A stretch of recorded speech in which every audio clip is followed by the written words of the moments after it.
What is going on, everyone? My name is Andy. Welcome back to another FPL video. In this one, it's the FPL Gameweek 5 preview. So going to go through a bunch of questions and topics that you put to me on Twitter, starting with sub £7 million midfielders, because there's quite a lot of choice, to be honest. Originally, I was saying, like, well, if you go for Gray, who else do you go up to?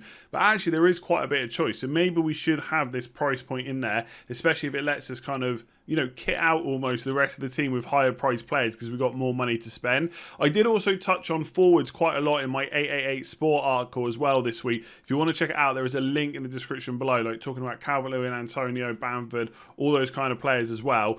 But for now, we're going to talk about sub £7 million midfielders. So like I said, a lot of choice. Now, my opinion is slightly changing a little bit in terms of my thoughts on who might be the best player to go for. Like, originally I was a little bit down on Gray, and obviously the fact that he scored 3 and 3 is kind of changing that opinion a little bit. For those of you that have watched my videos for a while, I don't really like changing my opinion just on what's happened, but we do have to stand up and take notice of him. And also, he's pretty much nailed by the looks of it as well, right? And minutes are a big thing. I think before this season started, we weren't necessarily sure if he would start every single week.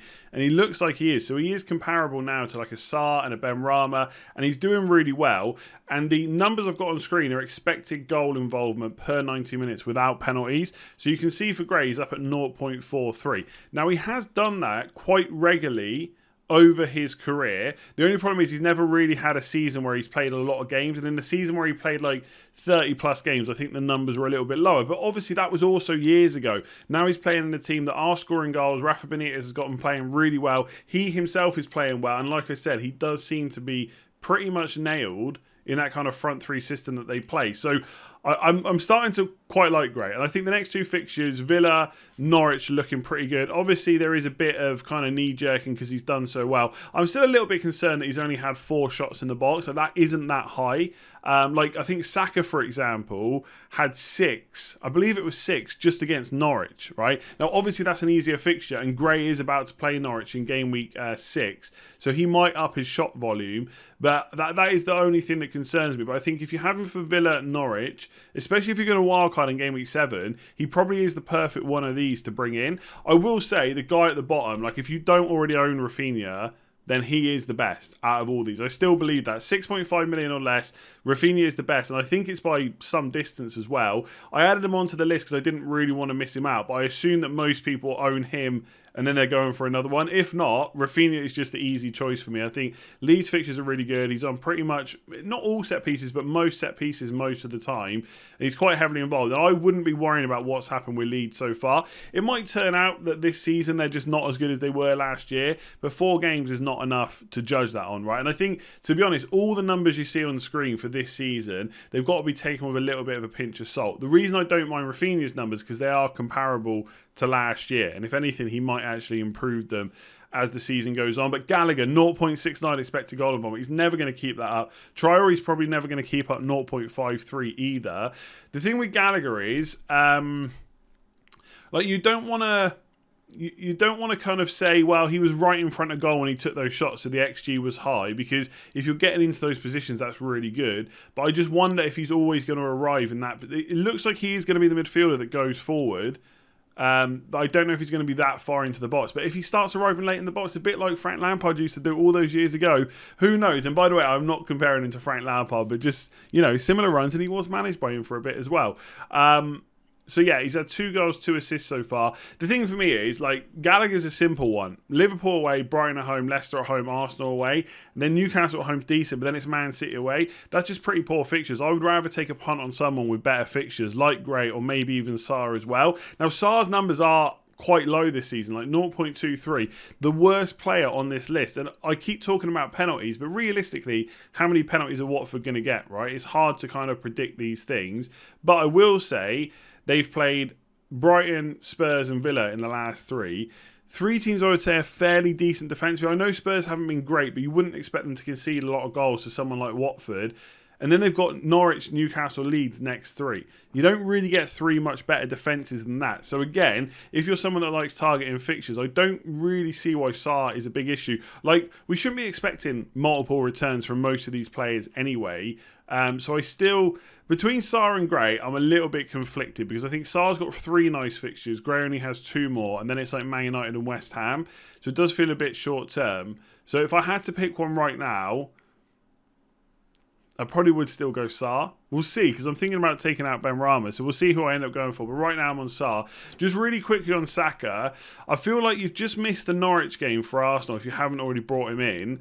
Burnley away is good, but then it's Spurs, then it's Brighton, then the fixtures get quite good from game week 8. So I think if you're making like a long-term pick, so maybe you've already wildcarded or you're about to wildcard, from game week 5 to like 11, maybe even all the way up to 13, you could keep Saka for the long haul. And I think his numbers are already fairly good for this year, but they were they're a little bit better last year, so he's got room to come up a bit, I think, as well.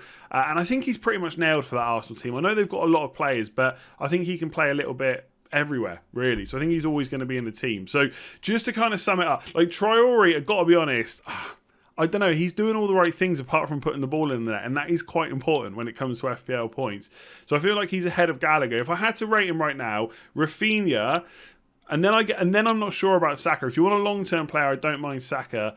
I've got Sarr just ahead of Gray, but I wouldn't begrudge anyone that wanted to go for Gray. The guy that's scoring goals, a lot of confidence, 2 good fixtures coming up, Villa and Norwich. So I think they're close. But Gallagher will be quite far down the list just because of the fixtures. So yeah, there's a lot of choice. And I think having 1 or 2 of these is probably not a massive issue, because if you look at other players below 7 million, there's Maddison, there's Barnes could be options, Trincao if he keeps getting minutes, Saka later on as well, Harrison if Leeds pick up as well. So before I was thinking, where'd you go? And to be honest, you need like an extra million to go from Gray to Barnes, Maddison, but they're all kind of in that 7 million bracket. So there are a lot of options. You just might have to use a few transfers to play around with the fixtures. So there wasn't too many topics to cover. A lot of people just put in specific questions. So I'm just going to go through a bunch of them, right? De Bruyne started last night. Is he an option now if you can't afford either Salah or Ronaldo? So first things first, if you haven't got Salah, I would think about getting him, right?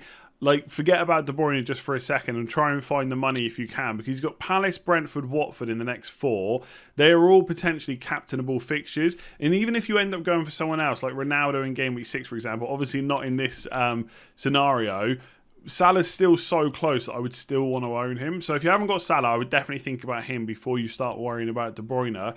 We do have to take notice of Man City players now. We're going to talk about more of their midfielders and attackers in just a second, because they do score so many goals, right? They are one of the best attacks, and they do have some pretty nice fixtures coming up from game week 8, right? So you start off with Burnley, Brighton, Palace, then Man United, which isn't great, but then it's Everton, West Ham, Villa, Watford, Wolves, Leeds, Newcastle. The run kind of goes on, right? They've got a super good run from like game week 8 all the way to 18, all the way into Christmas, really. Now, obviously, we know Man City players aren't necessarily nailed on, but with De Bruyne, that's not really the case. He pretty much does always play when he's fit.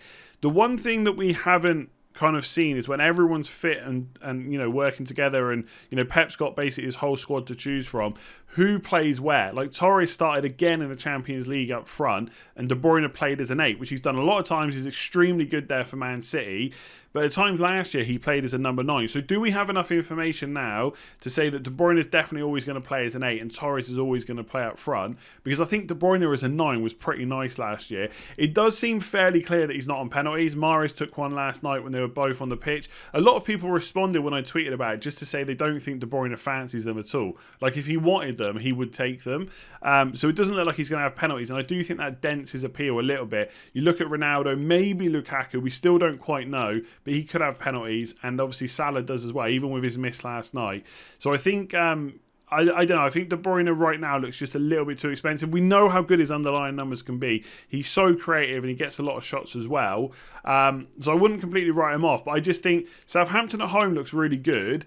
But then it's Chelsea away and Liverpool away. Like, I know often we get sucked into as FPL manager, we'll just wait and see. But I do think with arguably the 2 toughest games they're going to have, Chelsea away and Liverpool away, you can probably just skip Southampton with De Bruyne and try and figure out how to get Salah instead, or maybe even get Ronaldo. So I just think right now they feel a little bit more important. From game week 8, that honestly could all change. If De Bruyne plays 8 or 9, wherever he ends up playing for Man City for the next few games, and absolutely smashes it in the next 3, bearing in mind there's a couple of tricky fixtures, people will start looking at him. I just don't think we need to worry about it right now. So we'll just stick to Man City for a second. This is about, are there any Man City assets worth considering this weekend?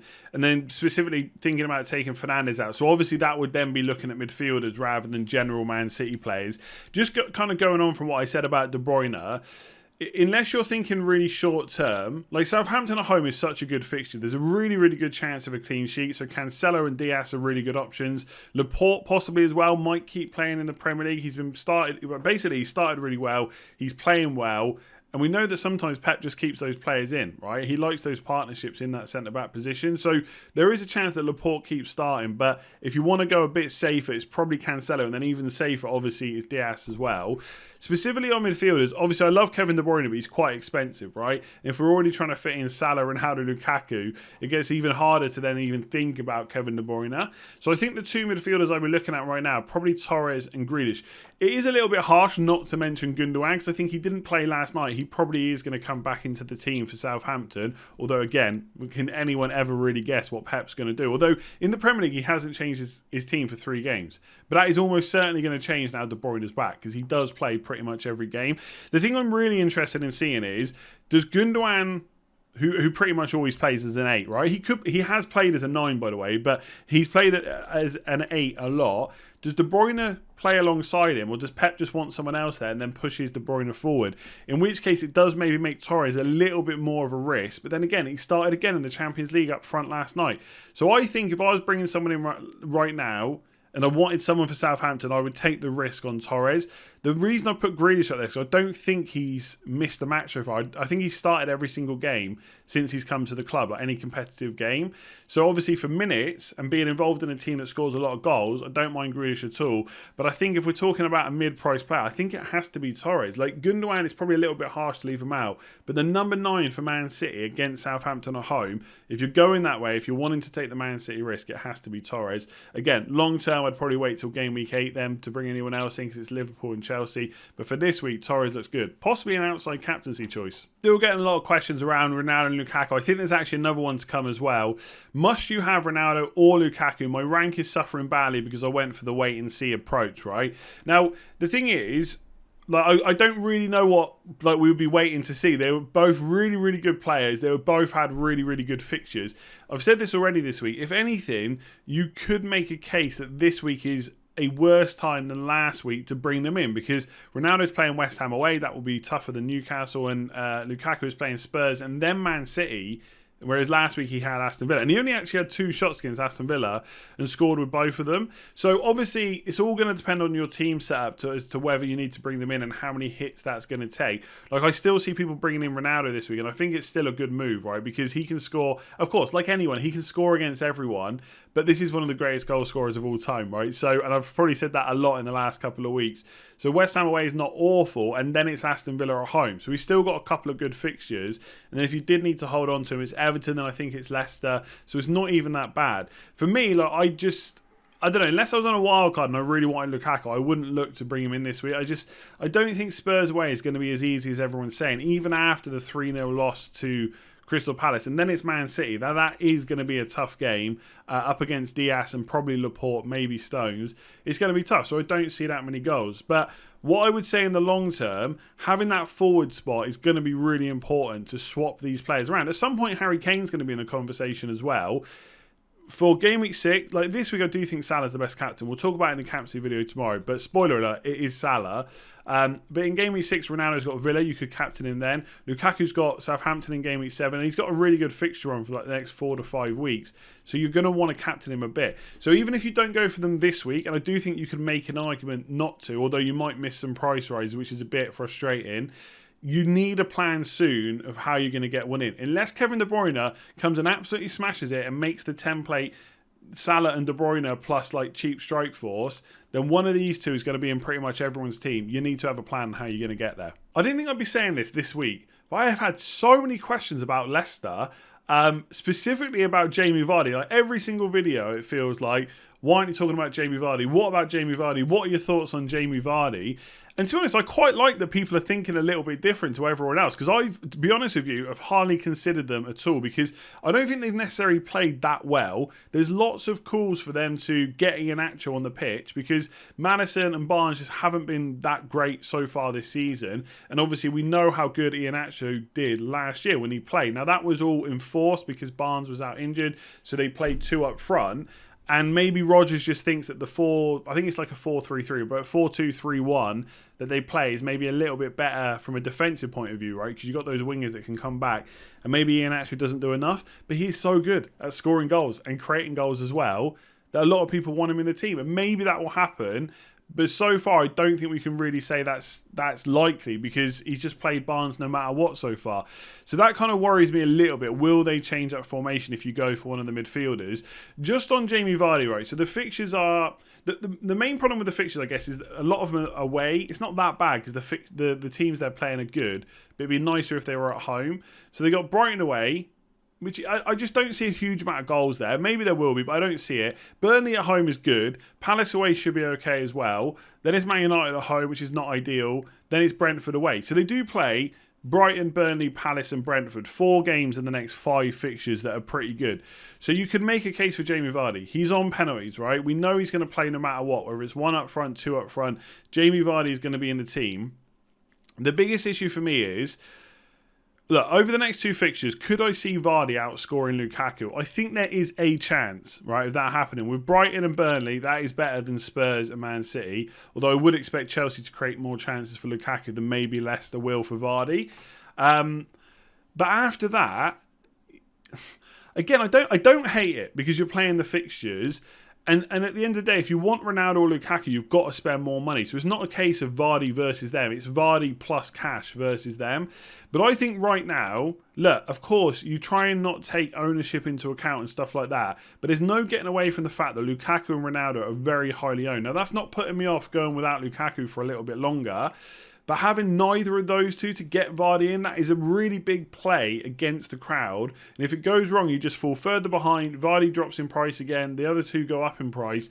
And I just don't think the gamble is... If I'm honest, I don't think the gamble for Vardy is worth it over either of those two. If it's like Ronaldo plus Vardy, and then later on you swap Ronaldo to Lukaku and you have Lukaku plus Vardy, then fair enough. The fixtures are kind of there.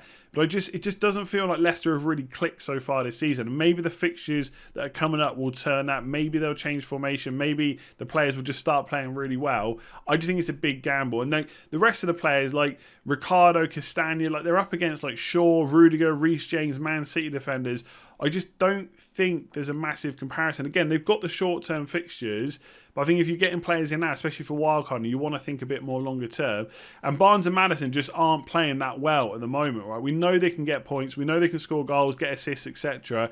It's just not really happening. Would I bet on that ahead of like a Rafinha or a Gray or a Sarr right now?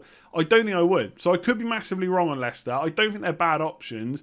I just think in every kind of price bracket of a Leicester player, there's possibly a better option elsewhere, and I just wouldn't risk Vardy when Lukaku and Ronaldo are just looking so good. So this one is, can you chat about Chelsea defence and your thoughts on Christensen? Now, in general, obviously, Chelsea defence is great. Again, just talking about the fixtures, I feel like I've said Spurs and Man City so much in the last couple of weeks. I don't think there is a rush to go out and get Chelsea players unless you're wildcarding. If I was on a wildcard, I probably would have Rudiger, because although I don't think... Look, there's a chance of 1 clean sheet between Spurs and Man City. Maybe 2. Chelsea are that good in defence.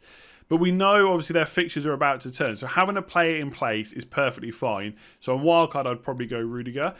In general, though, right, I think Rudiger is your safest pick. James is then the most interesting after that. Because I know Alonso has played, but I just can't get it out of my head that Chilwell has to come back. Chilwell just has to come back at some point, and that would worry me about putting Alonso in the team. So I prefer Reece James. I feel like he's got a little bit less competition on his side.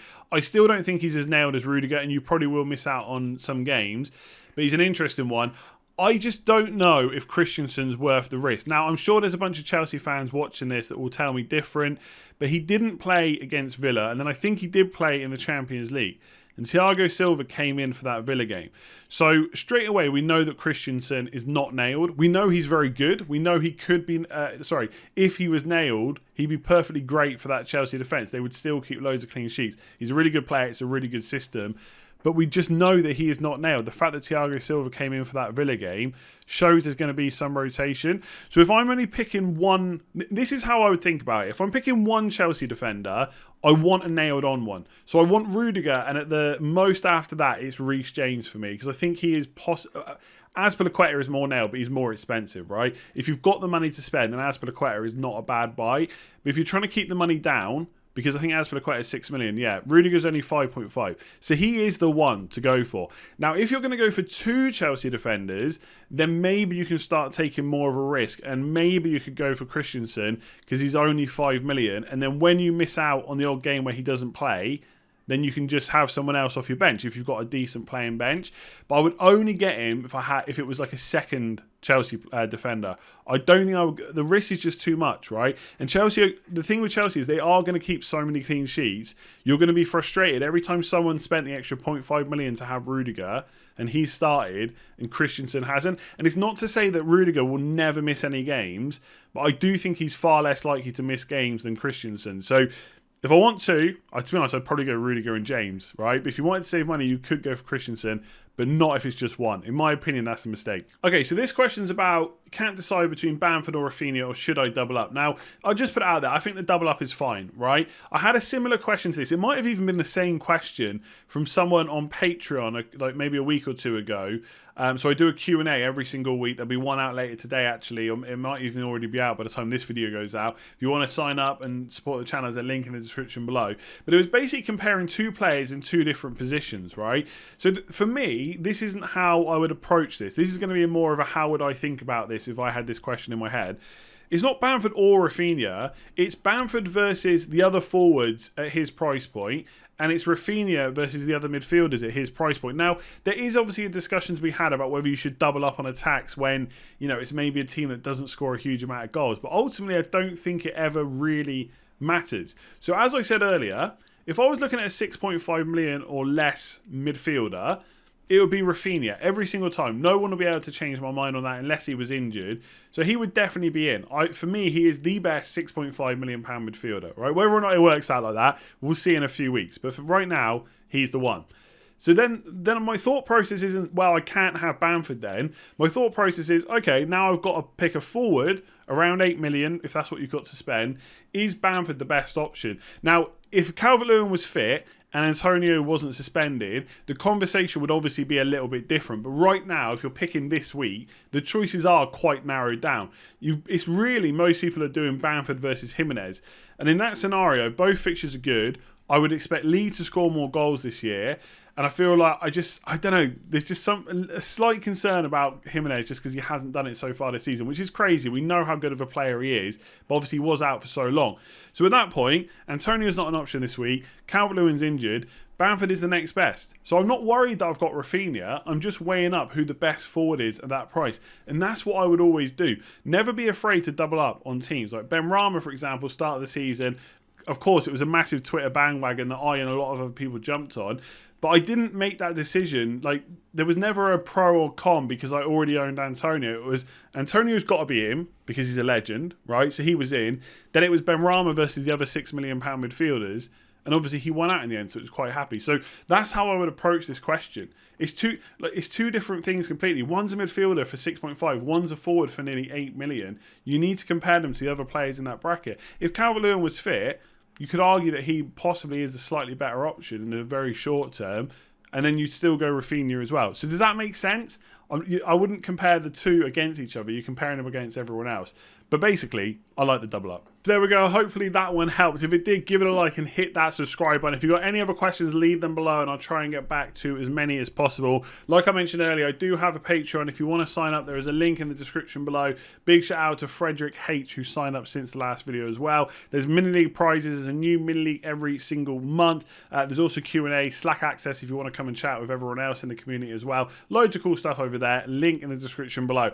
I will be back tomorrow with a captaincy video early on in the morning. morning, and then I'll have the deadline stream later on in the afternoon, probably about 4:30 UK time. So plenty more content to come before we hit Game Week 5. And then obviously we'll start looking ahead to Game Week 6. So thank you for watching. Give it a like, hit that subscribe button, and I'll catch you again soon.